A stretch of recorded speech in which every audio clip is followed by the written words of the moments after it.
Okay. So I have to explain some things, or not explain. That would be sounds too authoritarian. I have to discuss some things, and it's like this. Let's just jump right into it, okay?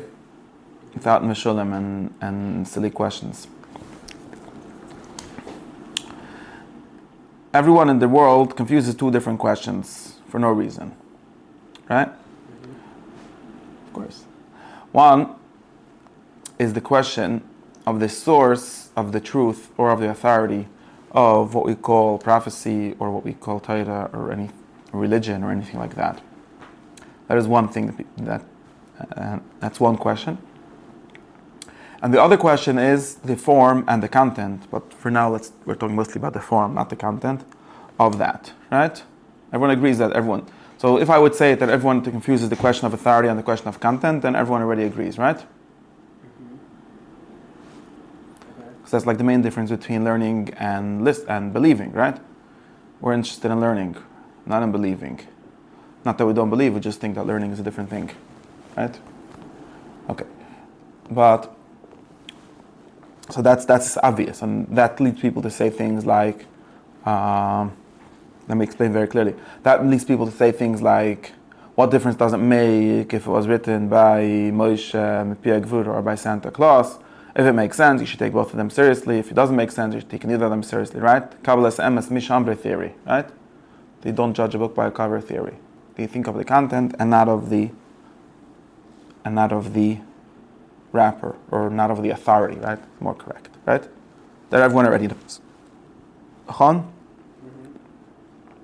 But the problem with that theory is what? There's no problem with it. It's a good way to learn. But what is it missing? Even as a way of learning, or a way of explaining, what is it missing? It's missing something, right? It's missing the fact that any religion or any system of thought even, or especially any system of thought with any power, which we call law, or some kind of law, some kind of culture, includes a lot more than its content, right? People claim, for example, someone could say, well, the content of all religions, or almost all religions, are basically the same, so what difference does it make which one you are?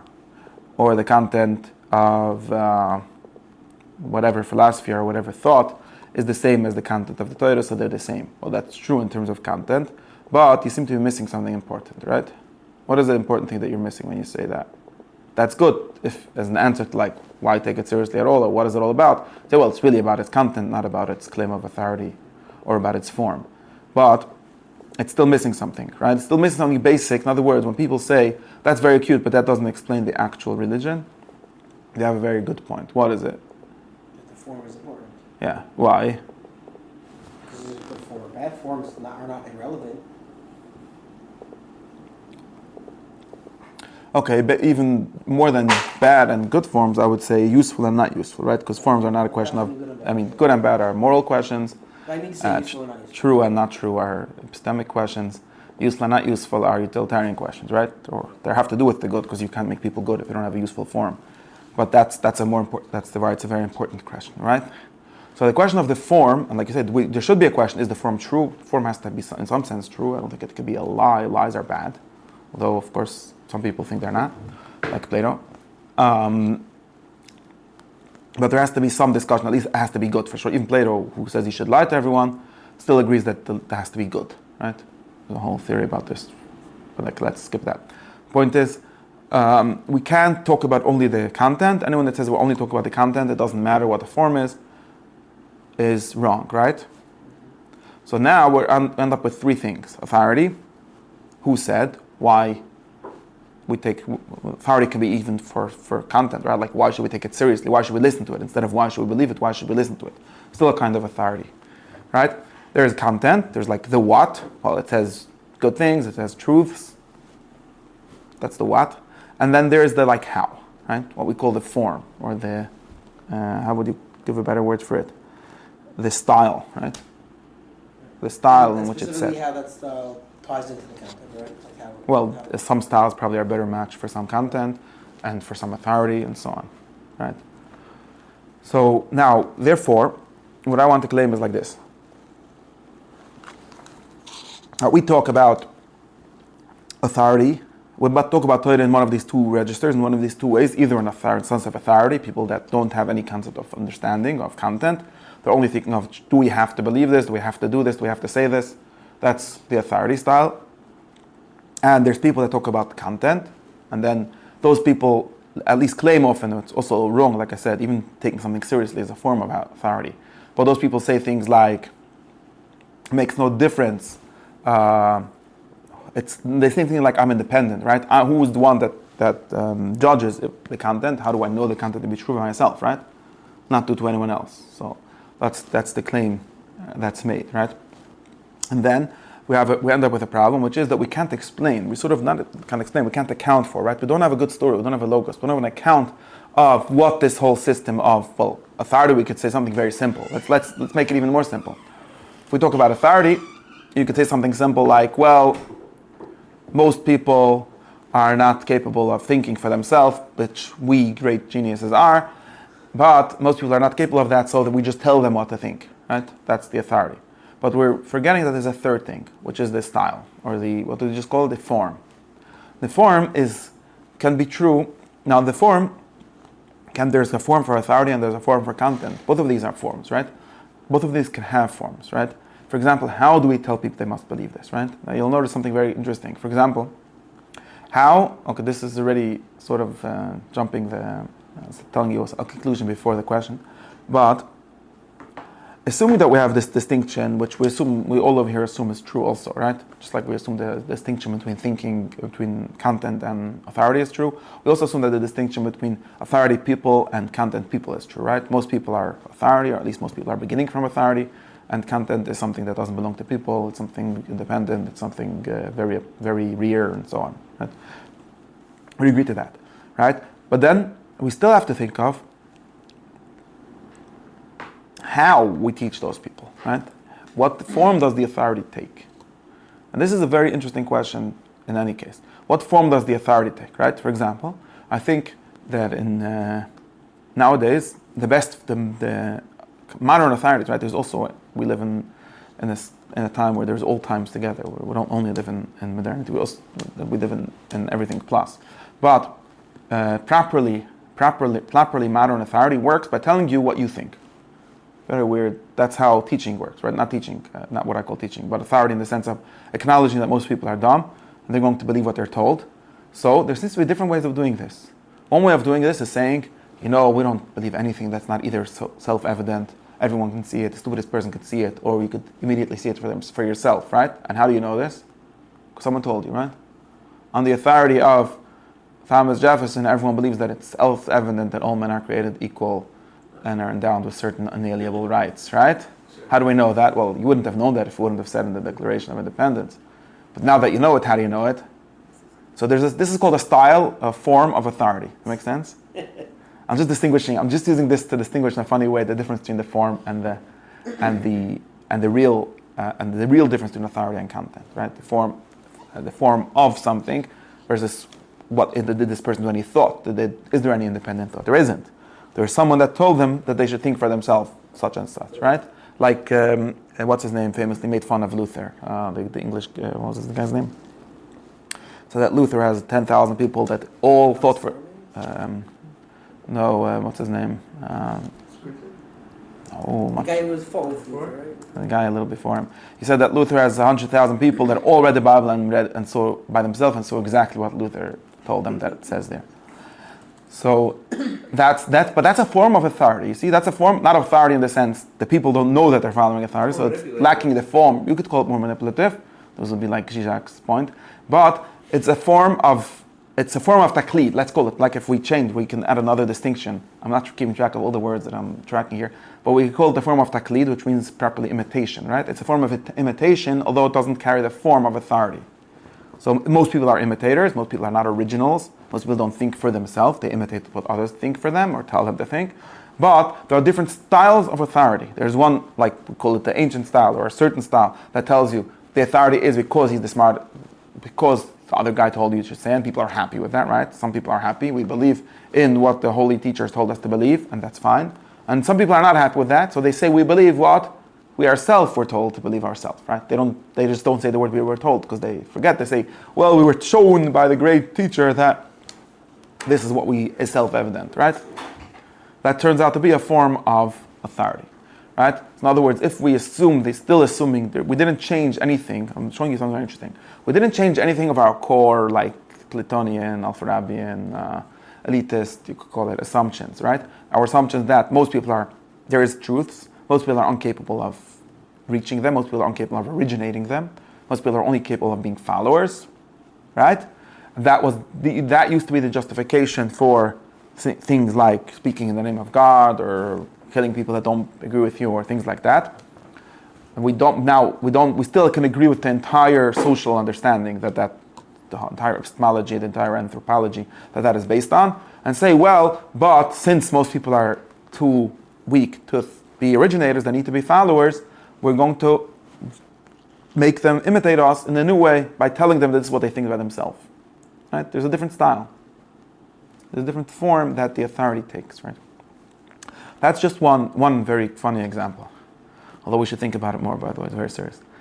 Another the more serious implication of this same thing would be that you remember that when people talk about something like this, the deeper meaning of authority, right?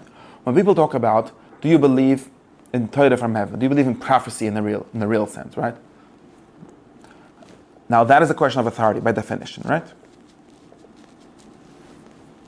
By definition, it's a question of authority. In other words, are there things which we should do or believe because the greatest authority called God, or some God, a God, something like that, told us to believe that or to know that, right? And if you people say, and people who say, if you say, well, this is true, but no God ever said it, I believe it because it's true, right? Then you're on the content side of things. And of course, the people that are entirely capable of thinking originally, of originating thought. I don't want to say thinking originally, I want to say originating thought, which is a different thing. People capable of originating thought are quite happy with that. They're like, I don't understand why I would need a God to tell me. That sounds like superfluous. Like, well, did God tell me that God exists? Like the paradox that you discussed last week. That doesn't even make sense. We know that God exists because we have this capability of recognizing reality or truth. And that is whatever God is, he's supposed to be the highest, the existing thing, the most real thing. And that's how we know it. And like, what do you mean? Do you also believe, like, are you therefore irreligious, right? Are you therefore not really a believer because you say, I know this just because I know it myself? Like, are you just originating it to yourself and not in God or something like that? Right? The question doesn't really make sense to the content people, in some sense, right? And people would say, what do you mean when you ask the question, is it Torah from heaven? Do you mean to say, is it true? Or do you mean to say, which authority does it have? And which one is better? Is it better for it to be true, or is it better to have a good authority, or the best authority possible? The best authority will cause you to learn it differently. I mean, if you come to conclusions that seem untrue or questionable when you're coming from an authoritative lens, you might need to reinterpret the work you're reading in order so that you accept it, right? So that's not authority. That's just a game you're playing with a text that other people take as authoritative. Pure authority. In other words, if you say something like this, when you say what you're saying something, you're saying something like this. If you would believe in the authority of this law, of this text, of this truth, you would have believed it even if you wouldn't have thought it's true. That's what you mean to say? Does that even make sense? No. But something that I would apply. That's what people think. Something that I would apply a different interpretation or a different lens on it. Let's put it this way, right? The way some people learn the Bible is not the way they learn Shakespeare. They're not necessarily, if they disagree with one of Shakespeare's conclusions, they're not necessarily prying or reinterpreting or recalibrating Shakespeare's work to mean something different. Okay, that's the problem with I don't actually agree with that, but that's the problem of interpretation. Maybe don't assume that Shakespeare meant that much. Just as not as it. Yeah. I mean, you can make certain assumptions and read the work differently on the basis of what you think about it. Wait. Let me go to exactly where I am, because I'm gonna get confused with this, okay? And everyone else already here is already confused. So let's try.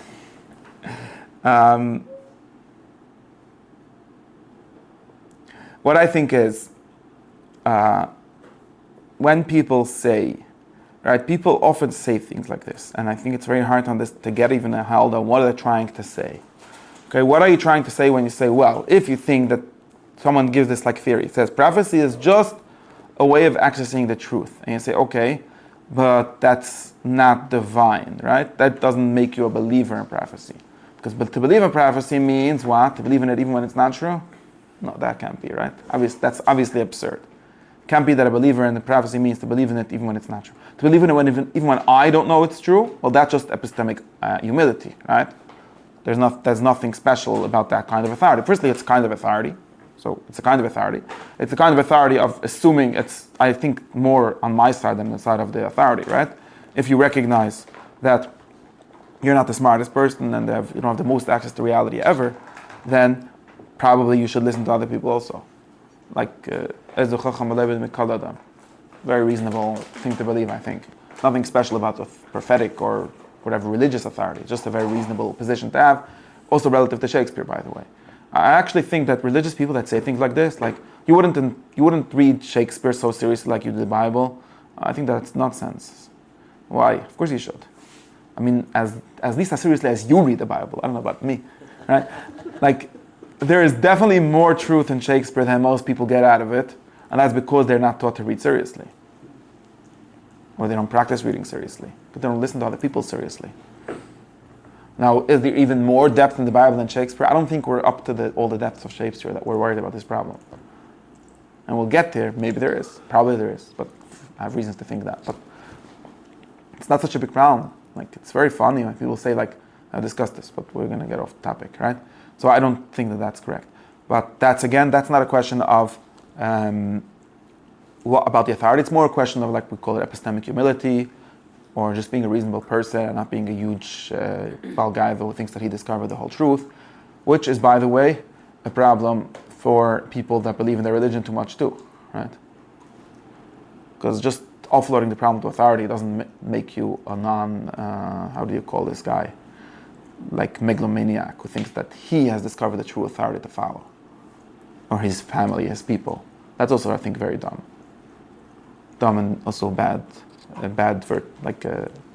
midas. It's a bad kind of human being to think that way. So that's not what it means. So let me get back to my point that I'm trying to make. My point that I'm trying to make is that when we talk about prophecy, we're talking about authority. Now, for people that believe in content, that authority cannot be other than the authority of the truth itself. Okay, it can be either the authority of the truth itself, or the authority in the sense of having a way to reach people who do not have the ability to originate the truth within themselves. So they're going to get it secondhand, which is all of us. Okay, just to be very clear, right? Those are the two explanations. I don't think there's a third explanation, unless, I really don't know what the other theory would be.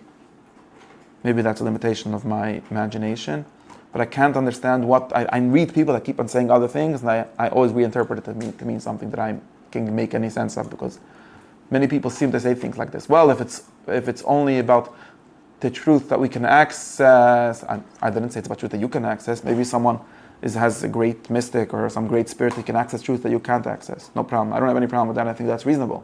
It would be really dumb to think that all the truths are accessible to everyone all the time. It's pretty reasonable also to think that some truths... I think it's pretty commonly held belief. Yeah, it's a common belief, especially... I'll tell you why it's a common belief soon. Because of the kind of brainwashing that people that wanted to teach us good things told us. It's a religious belief. I remember being in this spell that the Rambam says that not understanding different intellectual levels, like carrying heavier things or not. I remember being my mind blown away. It seems to be obvious, right? It wasn't obvious. I already discussed this, right? There was a class that said this. It also seems to be obvious, or at least obviously probable, that there's some truths that only be accessible to like one guy in 10,000 years. Right? Nothing unreasonable about that. And God never promised us that all truths will be accessible to all people equally. Thomas Jefferson promised that, but no, even he didn't promise that. He just said that you get rights. So that's obvious. So when people say you're lacking authority, I think, in my interpretation, they're talking about a virtue. They're talking about this virtue that I'm calling humility or openness or being able to be a student. And that's a true, like we call it a religious virtue or a true virtue. It's a virtue of the mind, like we discussed here. And that seems, for me at least, it seems to cover everything that the religious people demand from listening to their speeches.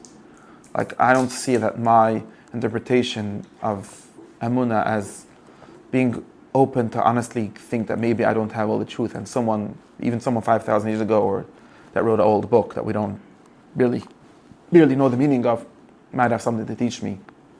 To me, that gives me enough seriousness to read those books, that I don't know anyone that has more seriousness. Like, I don't think I'm not lacking anything practically, right? Theoretically, it seems like they're saying a point, but I don't know what the point might be. Okay, so that's the question. So therefore, I don't think I have a problem with this, like this, whatever this authority might mean, or whatever this seeking of truth, or accepting, or being open to truth and might mean. I don't seem to have an issue with that in my reading. Make sense? But now is there still something I'm not covering in my understanding, which is where I have to get to the form. There still seems to be something that I'm not covering, and that is the question of form. That's why I think the question of form is a lot more interesting, a lot more, in other words, it's the relevant question when we ask things like, why isn't there biblical books being written nowadays? Why can't we have books that are read in the same way even? Why do we read these old books and not just some new guy that wrote the same thing last week? Is that my phone? After the record. I think those are the relevant questions. And those were actually very interesting questions. So now, you get what I'm saying? So there's authority.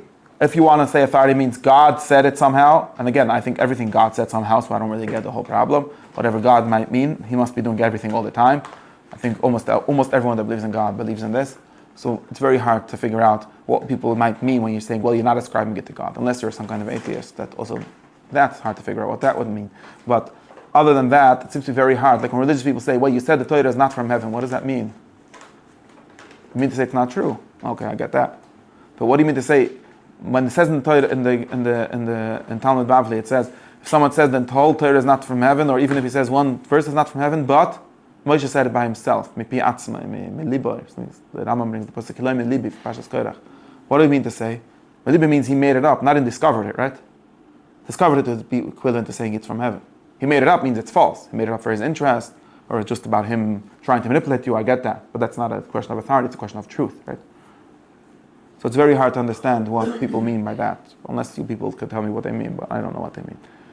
But I realize that when people ask this question, there's always something behind the question that people ask, even if they don't, I can't make any sense. Mesh saying it because he has something to gain, and him saying it because it's true.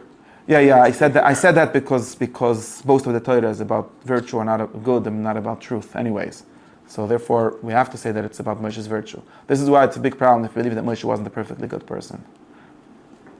Or almost perfectly good person. So you have to believe in a man from heaven and not. Almost, yeah, I think so. I think the Rambam talks about this problem in this chapter later. It talks about my Meriva. It's a big problem. You understand why? Because, well, if you say Moshe discovered it and it's a truth, it's like an eternal truth, it's something, then it's from heaven. I don't know what it would mean for it not to be from heaven anyways. What do you mean it's not from heaven? He didn't hear it on a voice, he heard it because he did the math. What difference does it make? It's hard for me to, to most people that makes a difference, actually. I have to get to that. To me, it makes no difference. Do you think Moshe heard a voice or not? I have no idea. The Rambam himself said he doesn't know. So how could I know if the Holy Rambam didn't know? The Rambam literally said we don't know how Moshe discovered these things. So therefore the claim is only that it's from heaven in the sense that it's true, it's from God. Okay, that's fine. I don't know what people might mean. I do think people think there's a difference between these things. That's what I'm going to get the question of form. But I can't make sense. You understand what I'm saying? I think that when people say, well, so you're just secularizing everything, or Rambam was just secularizing everything, you're saying Moshe discovered it. So Moshe was a scientist? Well, a scientist, but not the kind of scientists you know, right? We're using this word with very different connotations.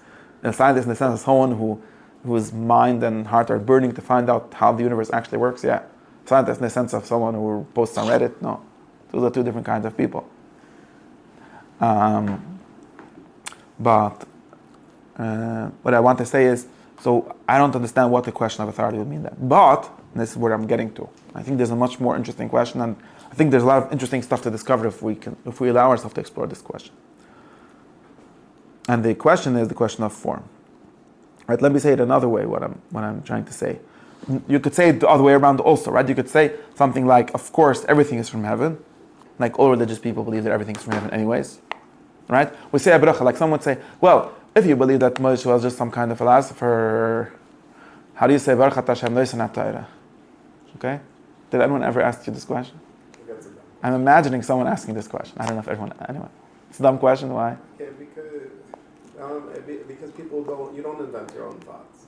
Okay, thank you very much. But I would tell a person, if you believe that the bakery baked your bread, how do you say Meitzei Lechem Haaretz? Oh, because I'm a religious guy, I believe that God does things. Thank you very much. Well, how's that very different? Oh, there's some more significant way in which God did the Torah. Of course, because it's more true than the bread. So it's more divine. Of course, the Torah is more divine than a piece of bread. But both of them make the same kind of bracha. When you see a scientist, you actually make the same bracha as you make when you see a Talmud Chacham. You do? No. Depends only if he's either a guy. It doesn't make a difference what he learns. No, it's not. No, it's the same one.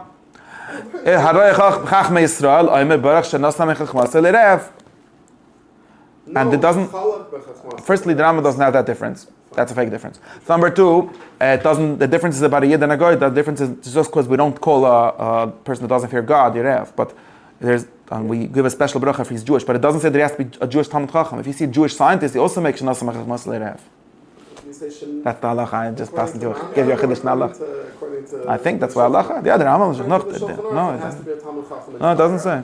No, it says Chacham Mechach Yisrael. Doesn't say anything about him being a Chacham Chacham. And if it says, then I disagree. I don't see any reason. There's no difference. In any case, think about the language of the world. There's no difference. The difference is because we make different. There's different languages for which person, kind of person it is. But there's no difference in what kind of thing he learns, and all of them are given by God. There's no difference. Anyways, so Hashem gives chachma. It says that we make a bracha that says Hashem gives science to the scientists. I don't get the whole problem. Science is min hashemayim. There's a bracha on it. Seriously. You're connected to Alter Rebbe then. I don't know what does he say? He says chachmas chitzonius or klipas noiga. Honestly, I have no clue what that might mean. I literally cannot make heads and tails of what that claim even means. The Rebbe defines it later. Yeah, I think that's total. I can't say anything. But I know that he says that, but I just have no idea what he's even trying to say. What? No, I agree with you. I agree that's a good source, and I have no idea what he's trying to say. Honestly, I have no clue what this guy is saying. What he's saying from the halacha. He said the Rebbe paskined halachas for his kiyula about education and what that meant, and he paskined exactly how. Yeah, I get that, but I have no idea what this metaphysical claim might mean. That some kinds of wisdom are a clip. What does that mean? I can explain to you, like in Chassidish style, what that might mean, but then it becomes not very interesting. Yeah, no problem. In the Chassidish style, I can explain to you what that might mean, but also but it wouldn't be an interesting claim at the end of the day.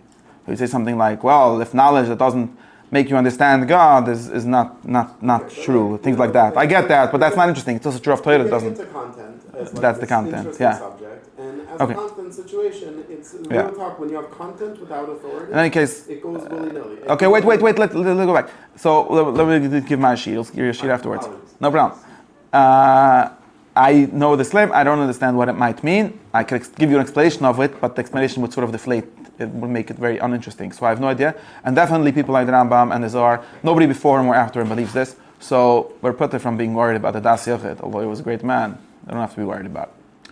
Now, Pashut, what have to be worried about every tzaddik that ever said something? Would be going crazy if I would do that. So, like some people that I know, that went crazy from doing that. It's like a padas, they're not let it go into the elevator, you become crazy from taking everything seriously. You have to take the things that make sense to you seriously. The other ones you say, was I the Yid? And I don't understand what he's saying, so moving on. Anyways, sorry for being flippant, but now I'm trying to do a very serious sheet. This is not a side note. So, but I think that people are saying something. There's something going on here. There's still some difference, which I can't, for the life of mine, explain what the difference would mean. Unless you're an atheist that thinks there's something that come by people themselves. Of course, you could do the Chassidish thing. I think things that we say are clippers are things that people think come by themselves. Okay, so that's a question of your attitude. I agree. That's a question of ethics, 100%. The religious ethics, and we have to do a whole class at some point on this, what this even means. But there's a religious ethic of ascribing everything to God, even when God is only a distant cause and so on. That's a kind of religious ethic, and has to do with some more basic ethics of ascribing things to their causes. All these things need to be explained, right? But there isn't a problem. But I could still say there's a very interesting question here. And maybe that question is very real. The question is, why did God, right? And when people ask something like Pascha Nevuah, right? You have to be very clear about this. if you believe that means that God stopped speaking to people, you're stamina pekoiris.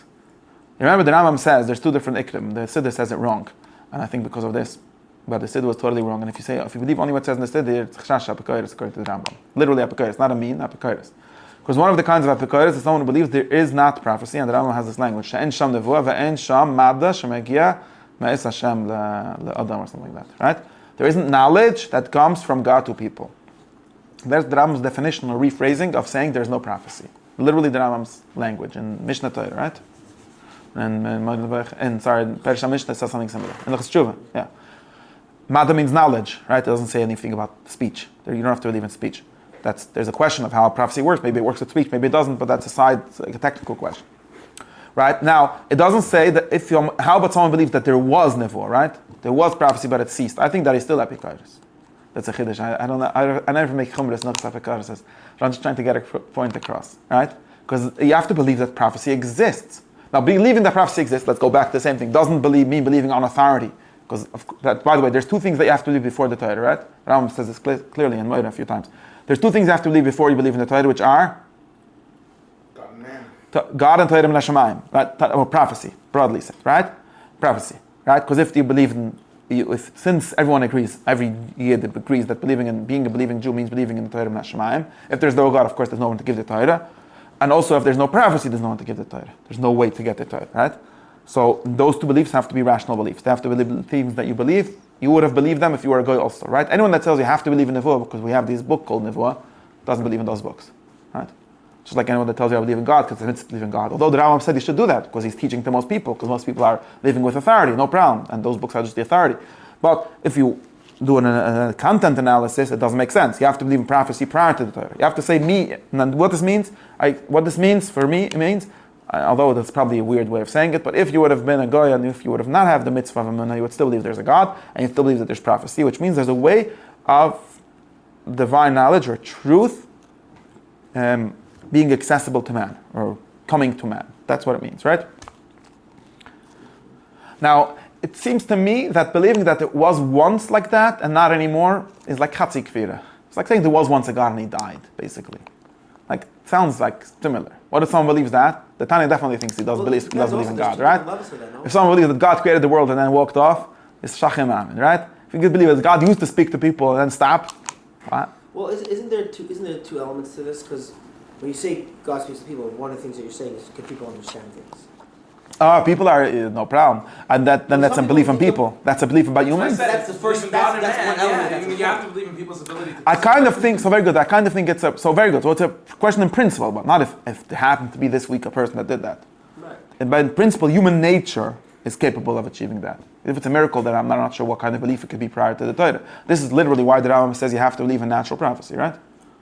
The Rambam says clearly, although prophecy might not be a natural phenomenon, but we can't actually build a case for religion without believing it as a natural phenomenon, right? The Rambam says it clearly in Chelek Aleph, Perek Ayin something, Ayin Aleph, right? And also in Chelek Beis where he talks about the three theories of prophecy. I don't remember what chapter in the second part, right? That's why he says, I'm going to give you the Aristotelian, whatever. No, before that. And the Rambam always, and in the Mishnah Torah, he gives the Aristotelian theory of prophecy, not the Torah theory of philosophy, which he explicitly distinguishes in Modern Nevuah, because of this reason. Because you can't teach people that there's prophecy in the way that would only exist if there's a Torah, right? You have to teach them that there's natural prophecy, means there's a natural capacity for being a prophet. And now this, of course, it's not a theoretical issue. I'm gonna clarify what I mean. It's not a theoretical issue to say, well, it's in principle possible for human beings to achieve divine truth, absolute truth, or as absolute as humanly possible. But for 2,500 years, there hasn't been one human at that level. Just to go back for a second, if someone believes, let's say, that this is not a human capacity and this is somehow a capacity he's, I don't know, If it's a miracle. Or it's a miracle, right? Meaning that in some sense, if it's accepted on authority, is that not self-sustaining? No, because no authority is self-sustaining, right? Authority always needs authority in the sense like, let's say there's a book that we believe, but why do we believe in this book? Because it's a divine book, right? Mm-hmm. How did it become a divine book? Because the book told us that there's divine books. Like, you got to start somewhere else. You can't believe that the Rebbe is Tzvi Novi because the Rebbe himself told you. Yeah, so meaning you need to believe only things about God and not things about man. But you do. You need to believe. This wisdom with No. But then you would have the Rambam way of thinking. You would have the God of Aristotle, which is not the God that creates that makes a new world, right? Not the God that the Creator God, right? But you're not and that kind of God. In this acceptance. You do. You are. Of course you are. The only God you have to believe in before the Torah is the God of Aristotle. Right, but the same way he's accepted on authority, so too. Not on authority, yeah, but that's the kind on authority in the sense I'm of. talking about from an authoritative lens. Speaking From authority, again, if you think an authoritative lens in the sense that people will believe whatever you tell them doesn't have to make sense, doesn't have to be coherent, then yes. But if it does have to be coherent, if you have to be able to go to a person and tell them, look, you believe this and this, now based on that, let me give you a Torah, then that person already has to believe in prophecy, and therefore he has to believe in the kind of prophecy that is not invented, not giving you from fresh from the Torah. It has to be the kind of prophecy that has a natural capacity. Because otherwise, we'll tell you, well, there's no God. No, there isn't that kind of God, at least, and therefore there isn't your kind of prophecy, and therefore where does this story start? The Rambam has a very weird theory that somehow could go the other way around, but let's not get stuck in that. I think that it's kind of obvious. You have to believe in prophecy, which means you have to believe in natural prophecy. In the sense, if you want this person to make any sense, if you want to just be a guy that believes whatever you tell him, then no problem. But if you want it to make sense, then you have to believe in that. And so that's how I understand it. Well, if not also, what it's also a question of what the Navi himself knows. No, I'm saying it's important. How he knows that he's a prophet? Does he know the content of what he's even saying, right? Or is it just, he also has just some words in his head? Right, I mean, regardless, you have to believe in a That's the Muslim theory. Right, so if he has a capacity, then So that's to already believe in a capacity to believe truth, the question is if you think, right. There might be able to be other theories, but this is the theory that if you want to make sense of things, you have to have a theory, and that's the only way it can make sense. So what I'm trying to say is that it seems to me very weird. Let me make it very clear. It seems to be very weird. So number one, first, so again, how do we make this very clear? If you think that there's things that God does and things that God doesn't do, in which case you're already in the first place, then you could believe that there's knowledge that comes from God and knowledge that doesn't come from God. Okay, if you don't believe in that, which means that... The things God doesn't do, mean the things that exist that are not from Him. Is that what you mean? Yeah. Okay. What else would it mean? Things that happen that are not from Him, you could say even. Not because of Him. Because of it, whatever you want to say. If you don't believe in that, then you could still believe, just to be clear, we could believe that everything is from God, but humans have no access to that. There's no way for us to know truth. There's only a way for us to be fooled by Descartes' demon or something like that. And therefore, there's no way for us to have access to truth. In that case, nothing ever began. There's no religion based on divine authority or based on truth. Even without calling it authority, can exist. Right? No science can exist, by the way, either. Not only religions can exist, no science can exist, no human knowledge can exist. A lot of manipulation can exist, but no knowledge can exist. True? Mm-hmm. Okay. Not even the claim itself is true. Yeah, and so on. If this is not the case, if there is a way of accessing divine truth, then it doesn't have to be accessible to everyone. Could be very hard. It could be very rare. It's actually reasonable for it to be that way because most amazing human perfections are rare, right? You could run a mile in 4 minutes, but most people can't, and so on. And even the people that could need to practice, and they have to be at their peak of their ability. It's not something accessible to everyone, but it has to be in principle possible. It has to be in principle possible naturally, not by some magic external thing, external to the universe thing, external to the universe causal chain thing, right? That's what it can't be. This is what makes it, I think, at least extremely unreasonable. I don't have a proof. There's nothing wrong with that, impossible. I think it makes it extremely unreasonable. So the first thing makes it unreasonable or impossible. It makes it impossible to say that there is now human knowledge, but none of it is true. Right? None of it is divine. So the only truth that we've ever discovered were discovered until the year 400 BC. Since then, no human has ever discovered any truth. If you believe that, and that's what underpins your religion, then I guess you should have a l'chaim l'shalom, but I think you're crazy. It's very hard to prove that you're crazy, but I think you're probably crazy. You're also shtik lapikoides, because you don't believe that any of the chachamim were saying any truth. They were grappling in the dark to interpret some truth, which is, I guess, what you would do, but there's nothing essentially true about what they're saying, which is still kind of weird, right? Shvachem maimen. to be honest, right? So the other option is to believe that there is still divine knowledge coming to the human being. At least to some perfect human beings, at least sometimes. I think that's the other option. You're not saying that's actual. What? You're not saying that's actual. But Aristotle had a rule that anything possible has to sometimes actualize. Yeah. Now, how much is this? Sometimes, I don't know. To me, like within the realm of human possibility. Because just to be clear, to say that it's once in... By the way, just to be that's even more clear, right? If you say it happened only once in the history of humanity, like the Rambam thinks about Nevos Moshe, or maybe doesn't think, but says, then I guess you could say, well, there's a cycle, it takes 10,000 years, we haven't gotten the next 10,000 year guy. Okay, that's a sort of reasonable theory. Reasonable, it's coherent, it's not reasonable, it's a coherent theory.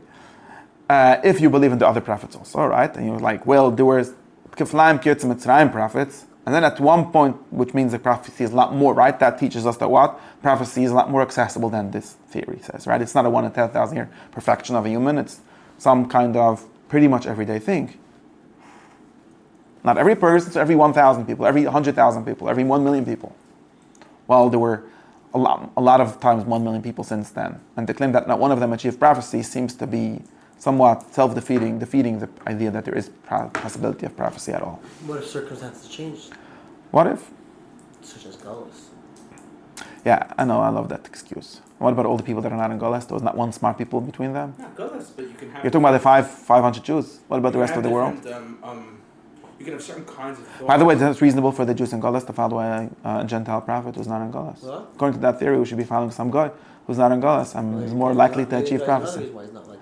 You could offer excuses for everything. You realize Well, that... you're going to, if you're going to say it's an ideal, it should be difficult to find. You remember that There should according be to a lot of Aristotle's way excuses. of thinking, right?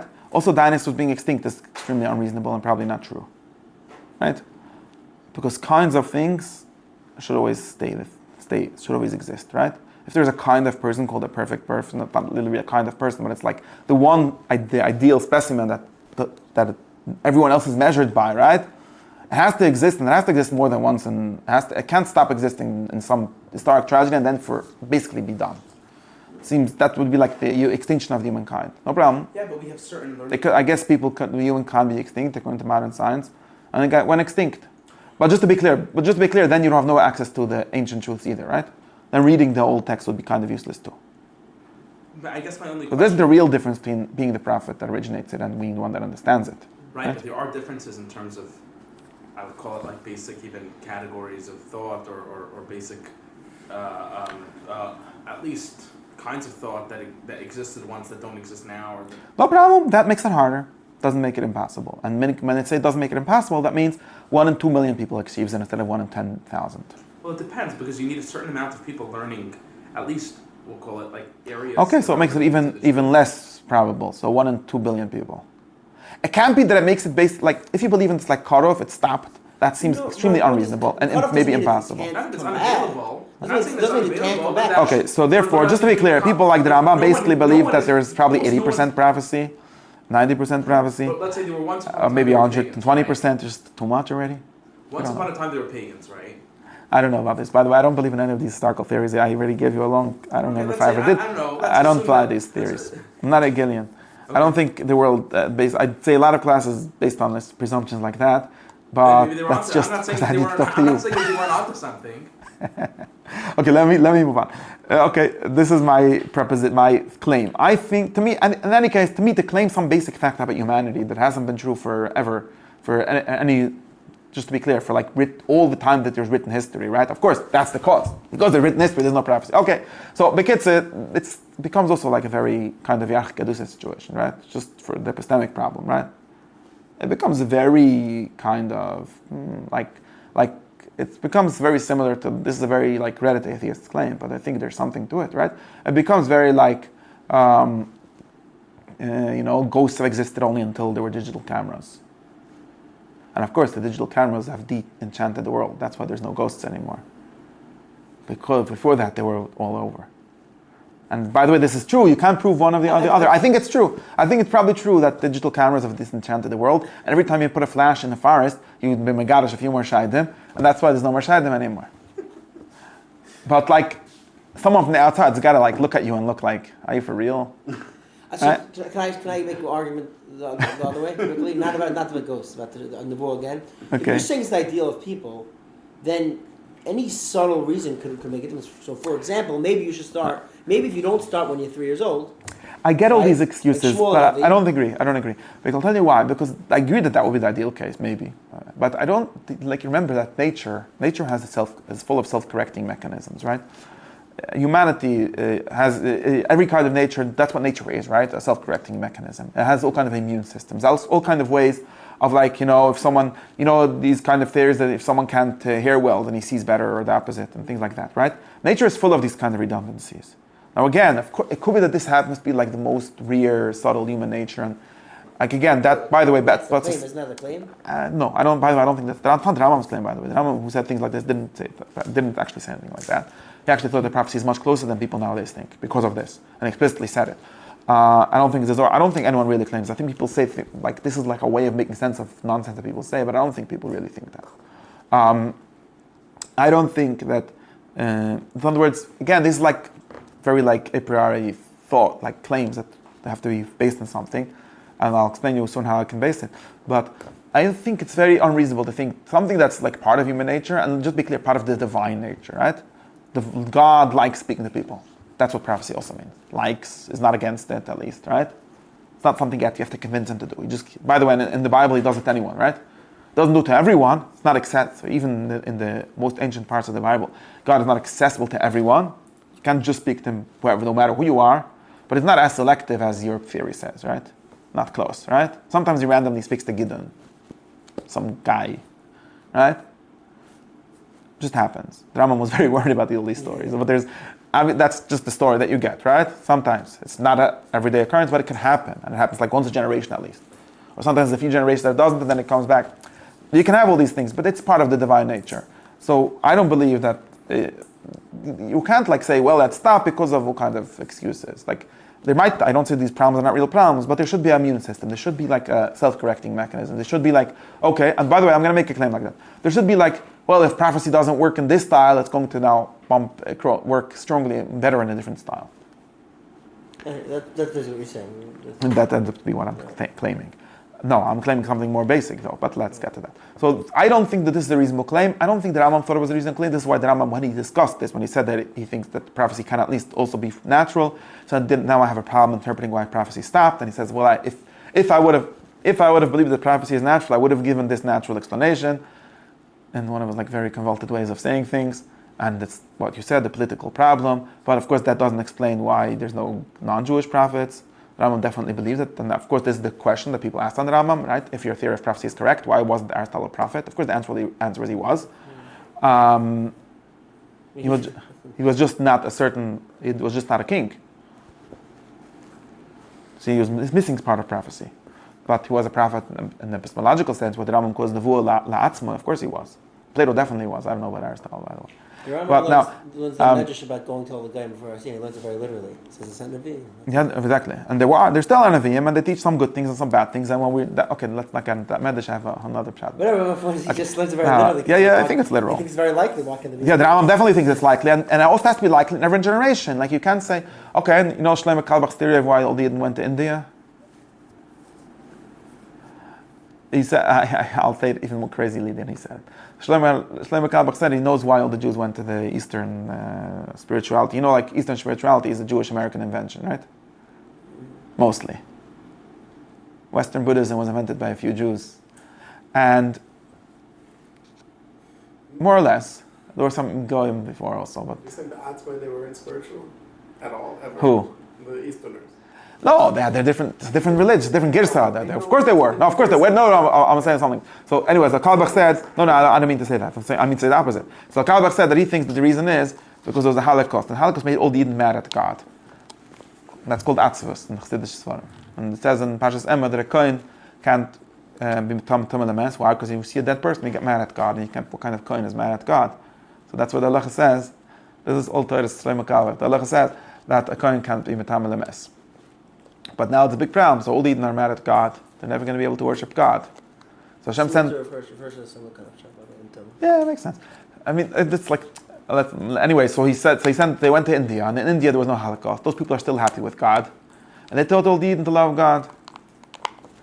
So that's very reasonable. Like, okay, go to Moav, like the people in Masechet Megillah said. We're stupid, we're confused, we don't have the kind of Yishva Das, phronesis, right? We don't have the practical wisdom necessary to judge capital cases. Go find some goy that doesn't have a golis. He probably does have that. I think that's serious. They're not joking. They're honest about that.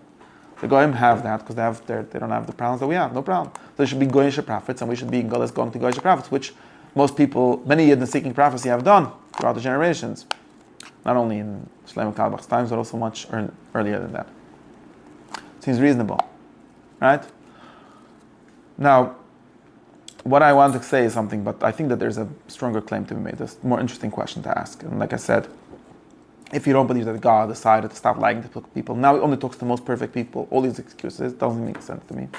But there's still something, there seems to be a basic fact behind this story that like prophecy ceased. By the way, it's not just a Jewish story, it's also a Greek story that prophecy ceased. And we discussed this once. It's a kind of, I don't know about the Far East, but it's a kind of common assumption to the Near East, to the Middle East, that prophecy ceased at some point. Not clear when, maybe not at the same exact time, but it's a common assumption. There's people that disagree with it, of course, all over, amongst the Jews too, but it was like an idea in the ear. There's such an idea.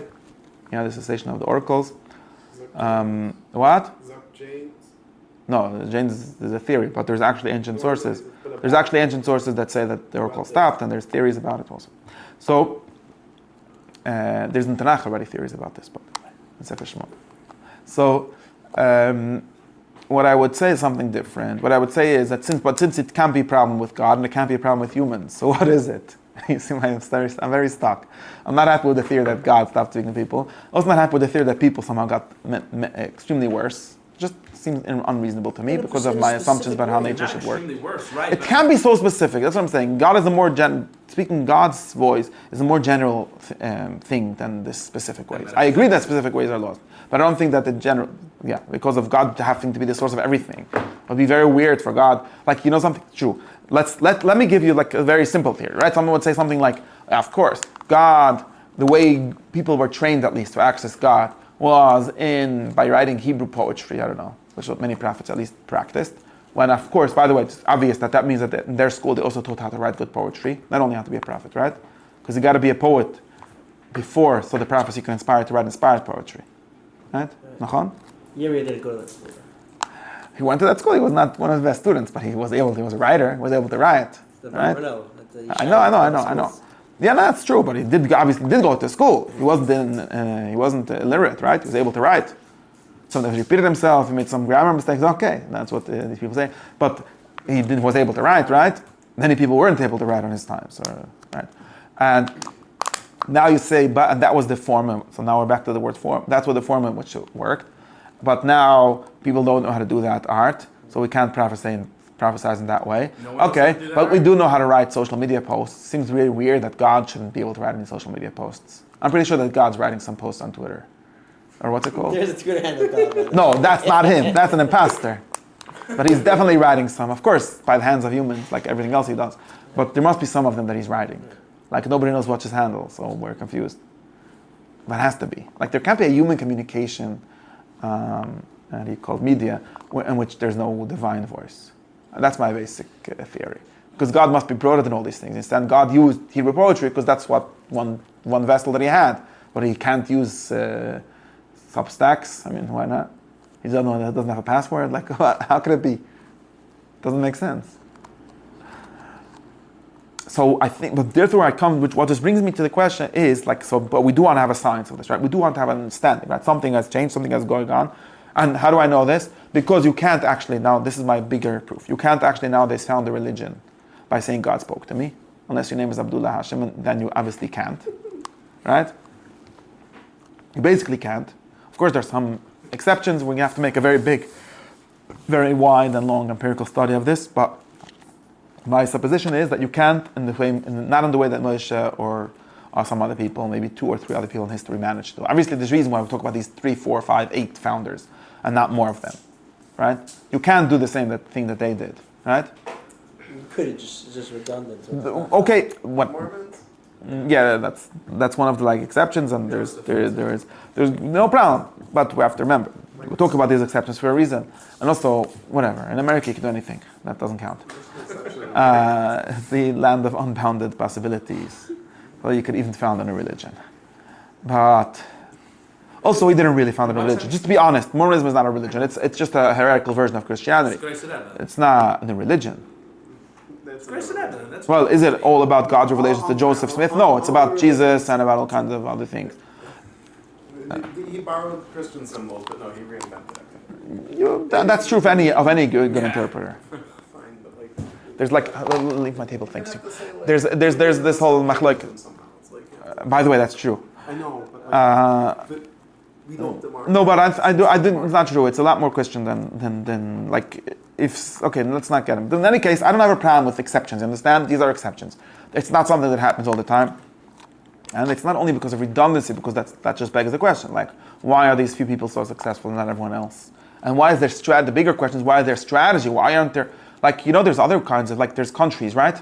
Someone invented at some point something called a country, right? Or I don't know if it was invented or created by God or whatever, right? A nation state, whatever you call it. At some point there weren't always, there was empires, right? There were many empires, many more than there were religions, right? You'll notice, these are take religion as a way of organizing human society, one of the ways, one of the levels, right? There were many more kingdoms and empires than there were religions throughout history. Since they abolished the king being the god all by himself, there's been many more, right? And this is a question, right? All kings are running the same playbook. They all read the same book. They're all doing the same, more or less. The ones that are successful are more successful. All empires are running the same playbook, more or less. And there's less empires, less significant empires than there are kingdoms or nations, but still less than religions. I think, depending on how you count empires, I guess. Or maybe empires and religions are the same kind of thing. I wonder. That's a question. But the point is, at least nations. So why is there that? I have another question. Why there's an economics question? Econ people should research things like this and probably have. Why are there so few religions? Of course, there's 10,000 versions of flavors of Protestantism. Okay, but that just that's the way the religion works. There's 10,000 flavors. That's what the whole emunah, that there should be a lot of flavors. It's really the same. It's still the same religion, still the same God, same book, right? Why are there so few holy texts in the world? Holy corpuses, right? Let's call it that way. There's less than 10. I mean, unless you count every weird Indian, Chinese, or South American tribe as something serious. There's basically less than 10. Can you count them? I think there's less than 10. This is a very serious question about society, right? And in other words, it's a question about God, right? It's a question about how the world actually works. You say, well, because there's so many truths only. Well, if there would be only one, then the answer would be simple, because that's the true one. But there's more than one, right? So at least not all of them are fully true. At least they're less than fully true, or less than universally true. You might say that, right? They're not true for everyone and every time. But there still seem to be way less than there would be if you would expect every people to have their own God. The pagans were up to something where everyone had their own God. That makes sense. That's reasonable. Every group of people is different. We held down the Gaia Munda by making Christianity. I don't know. Every group of people is different. And every time is different. There should be new gods. There should be gods being born and dying all the time, and there aren't. Okay, but that's the question. We're talking about these few religions that we're taking seriously in this discussion, right? Like I said, if you want to count every religion the UN counts, I don't care about that. I'm talking about we're talking about culture, please. I don't know. There's no non-racist way of saying this. But the point is, we're talking about our neighborhood, okay? We're not talking about some random people that we have to believe some anthropologist that he's saying something. Who knows? This is a real question, and I think that there was a religious answer, not just a precocious answer, because I don't know what's the theory of this. Is there a theory of this? I'm gonna ask. I asked already, Kat, and they gave me some books to read, but I didn't read them. Everyone just listens to everyone else, so no one wants to. But I asked you to think. Well, there's many more generals than there are religious leaders in a significant sense. I'm just saying it's not true. Yeah, if you would say that people, it's easy to control so many people. It's not that easy. It's easy, but how many cults are there? 10 million, right? Because all these cult leaders that think that they're following the prophetic playbook, I am the messenger of God, they have a lot of competition. It's very hard to be a successful cult leader, right? Even the really successful ones only have 100,000 people. Mormons more than that. Again. They're a religion. They're not a cult, and they're just a flavor of Christianity. What's the difference? No, but I told you why. And also, they don't count. There's always an exception that doesn't count. I don't care. We're making theories. We're not trying to do like this weird kind of way of doing science where every exception is a problem. Call it the horror religion. It's not a problem, and it's very hard. And just to be clear, they also have a lot more competition. It's very hard. It's still very hard, and it's always been very hard. And these people that seems to be doing the same thing are not. They're not on the same. How do you call it? They're not on the same. What do you call it? They're totally not on the same level. Like. Even if you count Mormonism as religion, it's still not playing the same game as the major religions are. Not even close, right? They have 100 million people. By the way, they have this way. They're a bunch of liars. They say that they have a lot more people than they actually have. Like all religions, they don't have 1 billion people. Baptize all the Holocaust. Yeah, that's dead people is not a chach, but even living people. They also count anyone they ever spoke to as a follower and so on. Doesn't matter. The point is, it's not on the same level, right? And there's major religions have like 1 billion people each. Such Judaism that pretends to be a major religion with only like 1 million people. We take it seriously just because we're them. But other than that, no, and for historical reasons, of course, you know the reasons. I know why. You don't have to tell me. I know why. But besides for that, like to be a major religion, you gotta have 500,000 people, okay? Before that, we don't count you. Okay? And that's the funny thing, there are 7 or 8 major religions with 500,000 people each, and not more than that. And of course, all of these religions are thousands of years old. Okay, but why aren't there younger religions? It shouldn't be hard. Human growth has been exponential in the last few hundred years, or the last 120 something years. There should have been like some new religion invented in 1900 that should have 1 billion people by now. Why was it so hard? I think you could Communism is basically that. I think you could but it's just not a religion. I think some would argue. I'm not sure if I'm convinced of this, but someone could argue that different countries are practicing officially the same thing. They just end up doing. That means okay, but when we say religion, we mean whatever all Christians share. Not what's the difference, right? Whatever all Jews share. People have the same question. There's so many kinds. Whatever they all share, that's what we're talking about, right? They share devotion to one book or to one founder or something like that. Yeah. There was also only one Socrates that founded all of philosophy. To the extent that that's just not a religion because it never managed to create a real human culture. It's always like something for elite. But in any case, this is a real question. So I have some theories about it. I have some theories about this. Yeah, so this is not about authority. So again, like I said before, everything is divine authority. And you could teach people under any theory, just be clear. That's what I said before. If you're religious and you say God is speaking all the time, like I believe, then God is speaking all the time. He never stopped speaking. The animals that Yitzchok saw in his dream are still the ones managing world politics and so on. Nothing changed. Of course, maybe there's different visions, but we'll talk about that. But nothing really changed. There isn't a period of Hashgacha, of the revealed providence and a period of non-revealed providence. I don't believe that. There are people that believe in providence, people that don't. There always were. Right, but there might be questions about whether or not there's eras in time where people pursue truth more than others, or at least. I told you, not really. Not enough to make a difference. It's hard for me to believe that it is enough to make a difference. That's like my assumptions. They're wide assumptions, but they seem to be just as reasonable to me as the ones that the other opposite assumptions that everyone else has, or maybe even I'm more. not saying that it's impossible. I just mean that to me it's at least tenable that so at least the pursuit of certain kinds of metaphysics and I don't think because if you look. I'll tell you why. Because you look around. If you look at content again, if you think about content, not about forms of authority or even forms of content. If you look at the actual content, you'll notice that things tend to recur all the time. Like Platonism is reinvented by every third teenager, whatever, something like that. Something like Platonism, right? So in a very broad sense, right? There's a reason why there's all these perennialists and all these theories making everything the same thing, not because they're precisely the same thing. Meaning, maybe you need, let's say, I don't know, But this is not true. But this is not true. Cults, like every cult is basically the same as every other one. Or 7 strategies that cults do, and they're all picking one of them. They keep on being reinvented. None of them read the other guy's book and did it. These are pathways that humans can work through, and they work through them. Philosophies are more or less keep on being reinvented.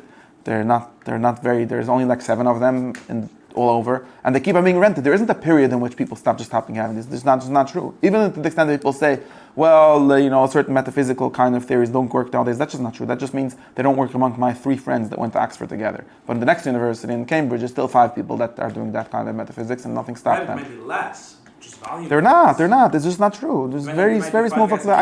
I don't find 50 people in Edinburgh. I don't find the world actually to work this way. It seems to me that things more or less work the same all over all the time.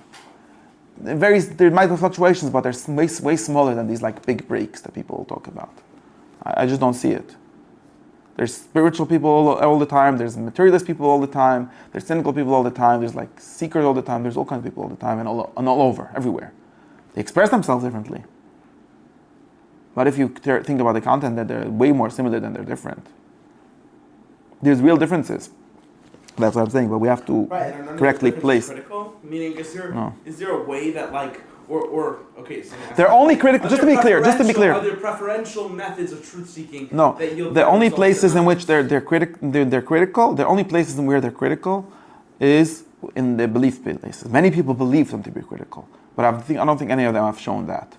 Many people say, well, yeah, and then these kind of arguments are to make it slightly more reasonable. Yeah, like on authority, there is only no places or times that were more optimized, places of material success or places of leisure or less distraction or something. Less, but not to the extent that this kind of thought demands. Not to the extent magnitude that never reaches critical mass. Where you I don't think not close to what you would think. Not close to what would be demanded.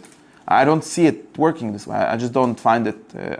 Anything that I could understand, any kind of human like achievement or human progress or human regress or anything that I can understand, that I actually know what it is, exists in some form almost in every place in every generation. Of course, when I say place, I don't mind black, but if you're taking at large human society, and if you look at like any kind of philosophy nowadays, okay, any kind of thought, we do from the craziest ones to the normalest ones, they have adherents in every single country that the UN counts, okay. And maybe there's only one in the whole Russia, but there's one. There isn't zero. I don't find things getting to zero. And the claim that like the authority people make seems to have need to get to zero even more than that. That's why I think that we have to take the difference seriously. And I'm not saying we should like collapse all the differences and say, well, everyone is always believing in saying the same thing and there's 5 people and so on. But we have to place the difference correctly. I think that placing the difference in the place of content or in the place of ultimate authority, I'll be like, is this really true? Did God command it? Or did human nature achieve it? Or whatever your source of authority is? I think that would be both wrong moves. That's why I invented this intermediate category called the form. The form in which things are expressed. Or the form in which, both the form in which authority is expressed, or the form in which truth is expressed, or content is expressed. And I think that form is the thing that changes a lot, and I think that we could find some simple laws for why it has to be this way, or for why you can't be Moshe again, and why, and so on. Why there's other strategies that work nowadays. That's equally It's a theory of form. No, it's not. Wait, listen to my theory. See, you made me. I spent way too much time like trying to say why the other theories are not good, and I didn't. I give you a theory that even gives you like another place from which to theorize. So my theory would be something like this. Very simple theory. I invented a very simple theory. Probably someone invented it before me, but I didn't find anyone. And my simple theory goes like this. There are strategies that are amazing strategies for teaching humans, for controlling them, I guess, but for teaching them, for revealing God to them, okay, for revealing truth to them. Most of these theories are disposable. Most of these strategies, not theories, most of the strategies or forms are disposable. Which means they're use once, use it or lose it. Or not use it or lose it. You use it once and then it explodes. It never works again. That's my theory. I have a new theory. It works once and then you can never use it again. I have actually a reason why it can't be used again. Maybe once. Yeah. No, I'll explain you how. I have a mechanism to explain this. This is my wild speculations, but I'm allowed to do wild speculations. So I think that all strategies of revelation, and therefore this is also on the part of God, in other words, I have a natural explanation for this, work once, sometimes twice, sometimes 3 times, not more. Or I basically think, my basic model, I'm talking within the extent of history that we can remember, right? That we've written down. Now, and what I think is that it's something like, how's it called, a naive population for new sicknesses. Like I have a mimetic theory, right? Like a viral theory. So there's new strategies that are revealed or discovered by people, and those strategies work amazingly and they spread to the whole world. As long as the whole world is naive to this new theory, it works. Once they all got it, or they got one of them even, once you've heard of one of these strategies, even if you don't entirely believe it, but you've heard of it, the next one, you become immune to the next one. Why do you become immune to the next one? It's like immunity. You become immune, and therefore you can't do it again. Why do you become immune? For a very simple reason, that anything given to humans can be imitated. The only things that can be imitated are the truth, but we're not talking about the truth, we're talking about the strategy, right? Moshe came and brought a mountain on fire and said God spoke to him. This is easily imitated. I can tell you the directions. People have imitated it throughout history, just you haven't heard of them because everyone was like, thank you very much, Moshe did it yesterday, you're not interesting. We know already about this trick. But the first time the trick was done, or not the trick, the miracle, doesn't matter if you call it a trick or a miracle. But I mean trick, when I say trick, I mean in the sense of being a rhetorical strategy of teaching people. The first person that did it, he did it as an expression of the truth, right? It doesn't matter here if you call it a miracle, if you call it a natural thing. What I mean to say is something like this, right? Let's use rhetorical strategies as a better example, right? The first guy that came up and said, let's not talk prophecy, right? Talk simple things, right? The first guy that invented the concept of, I don't know, something like, the first guy that came and made a joke, okay? I don't know who was the first guy that made a joke. Who was the first guy that made a joke?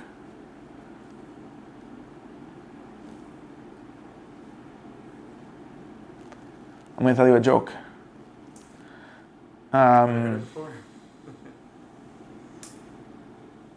Yeah, Cain made a joke. It was so funny that Hevel died. And since then, nobody died from a joke. Because we're like, oh, that's a joke. We know what that is. Right? No, this is not true. It's just a medrash, right?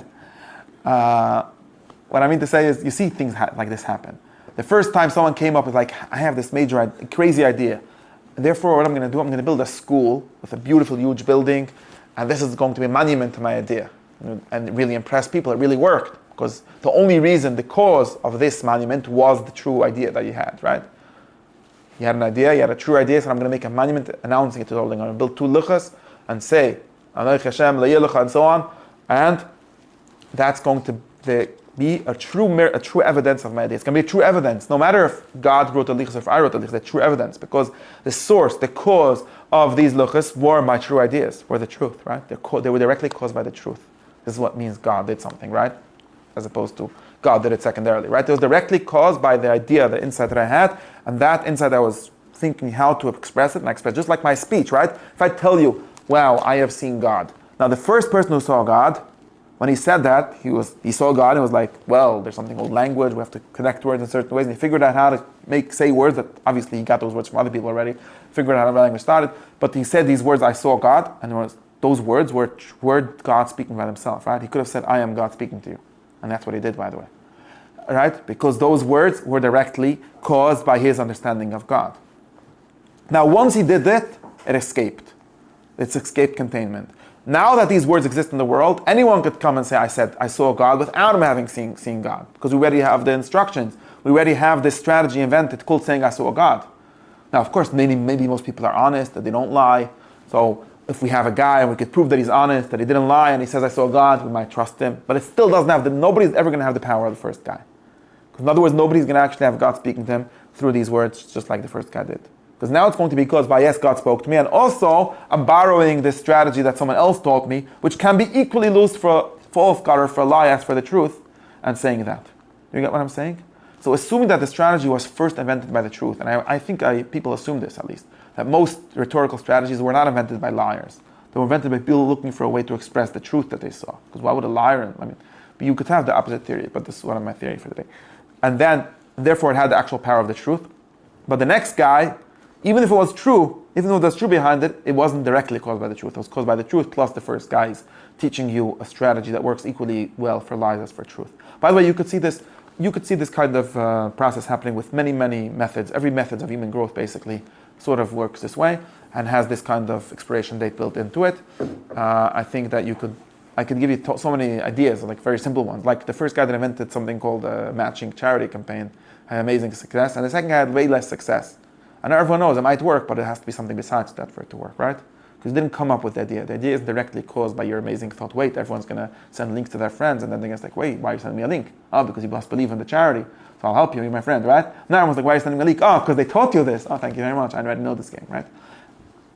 These kind of strategies, human conversion strategies, being used up is something that happens all the time. And I think that the mechanism by which it happens is also pretty obvious. And I don't see why it shouldn't be applied to these major thoughts, like saying God spoke to me or writing a book in the name of God. The first guy that ever wrote a book in the name of God, maybe he was also the first guy to ever write a book. He was doing something really amazing and converted the whole world, basically. Now, basically, 2 billion people or 3 billion people are just interpretations of that book. But the second guy is like, okay, you could write an interpretation, you could convince us that's what it was really meant. And by the way, the first guy to invent the concept of interpretation was also amazing. But the second guy is like, oh, you're also doing an interpretation, okay. And then there's different kinds of interpretation invented, right? Every one, the first one is more successful. Or not the first one doesn't need to be the first one chronologically, we have to get into the details about this. But that's my basic structure and my theory. First one to fully inhabit that method. Yeah, whatever. It might take time for the method to actually be worked out and so on. So this is my basic theory, and now this theory predicts that it would be very hard to. Basically, this theory predicts that most people are fighting the last battle, right? For example, there's something called the Mashiach Sheker, right? It was basically only one Mashiach Sheker in Jewish history, right? No, he was a true Mashiach. It was Cheskes Mashiach, didn't work out. There was one false Messiah called Shabtai Tzvi. Now, since then, all the Jews are in trauma, like, how do we become not Shabtai Tzvi? They don't realize you can't be a second Shabtai Tzvi precisely because there was already one. Now, everyone else that comes is like, he has a few believers, but Shabtai Tzvi basically had all the Jews believing in him. Right? You know that, right? Basically all of them. That's why he was almost not a false Messiah. It could have worked. But nobody else had anything close to that success. And precisely because there was already one, everyone's like, well, we know this script. What?